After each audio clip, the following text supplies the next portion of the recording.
Hey everyone, welcome to my restoration presentation. The title of my presentation would be The Martyrdom of Joseph Smith, the Internal Betrayal and Road to Carthage. The related unit of study for my restoration presentation is Unit 13, that focuses on the martyrdom and succession afterwards. The related major concept would be major concept 1, which is mostly explaining the historical and the contextual factors that led up to the martyrdom.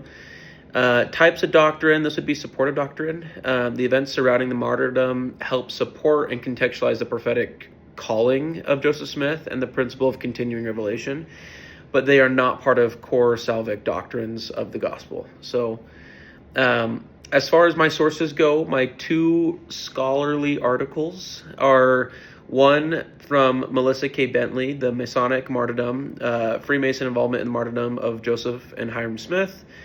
That's from the Religious Education Student Symposium. The second one is the Dallin H. Oakes and Marvin S. Hill, their article, The Carthage Conspiracy, the Trial and the Accused Assassins of Joseph Smith. And that was their publication from the University of Illinois. And then the other two, the related prophetic talks that I cited for this presentation were one, the Jeffrey R. Holland, Safety for the Soul, great talk. And then that was from October 2009 General Conference. And then the other one is the Dallin H. Oakes, Joseph, the Man and the Prophet, and that's from 1996, so a little bit more dated there, but still great. And then the last two things that I had, the related Doctrine and Covenant sections and verses, I'll read them. So the first one is D&C 135, verse 1. To seal the testimony of this book and the Book of Mormon, we announce the martyrdom of Joseph Smith the prophet and Hiram Smith the patriarch.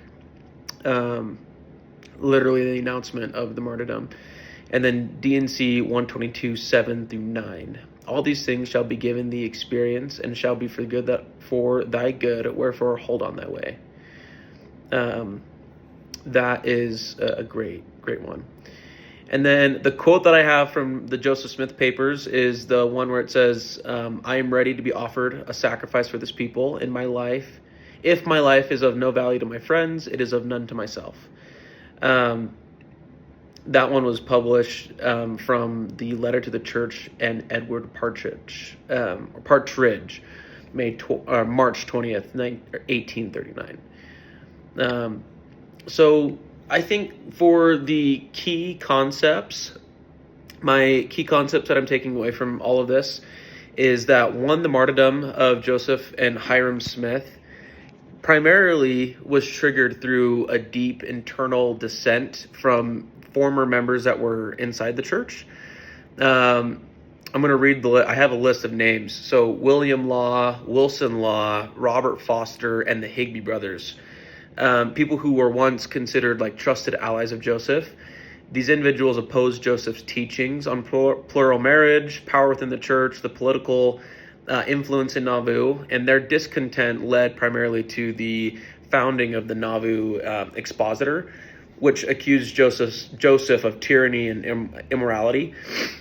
So that's kind of concept one. The second concept was that the decision to destroy the Nauvoo Expositor already intensified a very fragile situation. So, and then Governor Thomas Ford, who was promised to protect Joseph, by leaving him exposed, Joseph and Hiram were murdered at the Carthage jail by a mob, and that also fulfilled Moroni's prophecy about Joseph's name, that it would be used for good and evil. So the key takeaway that I had is that the martyrdom of Joseph and Hiram Smith were not caused by distant enemies alone, but it was fueled from betrayal within, primarily. And it teaches us that opposition to God's work often comes from both outside and inside covenant community. So understanding these events deepens our appreciation for prophetic courage and reminds us to defend truth and sustain God's chosen servants, even when it's, unpopular or a dangerous decision. So that's my presentation.